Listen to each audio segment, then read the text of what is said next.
Hello' friends, স্বাগতম জনাইছোঁ মোৰ চেনেলৰ নতুন এটা ভিডিঅ'লৈ। বন্ধু বান্ধৱীসকল, খুব এটি দুখ লগা খবৰ লৈ আহিছোঁ।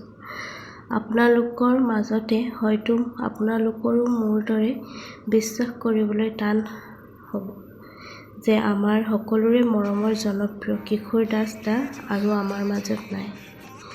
আপোনালোকে হয়তো জানিছিলেই কিশোৰ দায়ে কেইমাহমানৰ ধৰি কেঞ্চাৰ ৰোগত ভুগি আছিল।